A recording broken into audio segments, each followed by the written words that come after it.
Okay, we're talking tech here at Speedcafe today.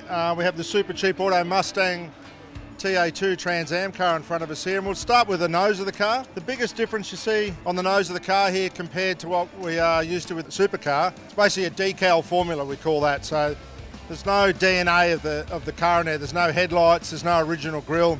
It's all basically a sticker. And that draws its roots from stock car racing in America, where they realised that the people in the stands don't care whether you've got a headlight or not. It's way cheaper for the race teams just to put a sticker on the car and go racing. One-piece nose, joins here at the front guards. Also got your brake ducts in it, your air intake for your radiator and air intake for the engine, all in one spot there. Pretty simple thing, bolts on, bolts off. About a $3,500 piece once it's all installed. So a quarter the price of what you'd find in supercar land. To the engine, LS-based engine, single throttle body, but it still has a cable on it. So the new Gen 3 GM-based engine is basically same family as this engine. The internals will be probably different in the Gen 3 because they're going to rev a lot higher. This revs to about 6,500. Supercar engine rev to a 7.5. So the internals are probably different. This engine complete, around $26,000 bolted in the car, do 6,000 Ks on it and put a new one in. So relatively cheap engine package. This engine is a McLaren built engineering engine out of America. They take the GM engine, they build it specifically for this category, comes to Australia. It's dynoed in Australia to make sure it's checked, and then it goes out to the customers. And the big thing you notice is there's no inner guards. The car's relatively easy to work on.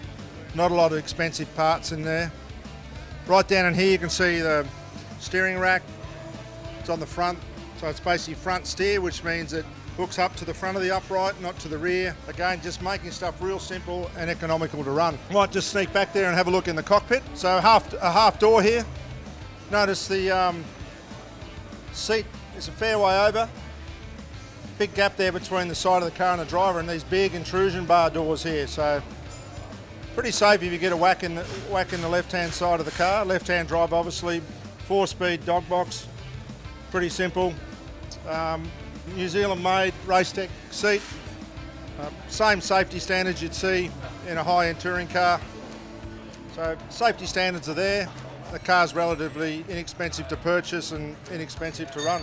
Work our way to the rear of the car here, and again, this is relatively simple. Banjo-style rear end housing.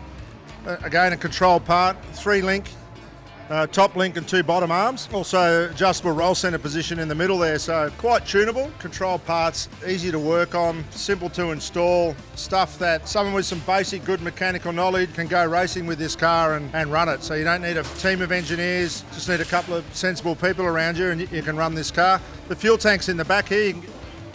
We come up to the rear wing. Not a lot of downforce, but quite tunable. The top of the wing's adjustable and the bottom as well. You know, we tune that a bit just in high-speed corners mainly. Another tuning tool. Again, pretty inexpensive, pretty simple to adjust. Overall, just a cool car that you can enjoy going racing with. That's not going to blow the budget.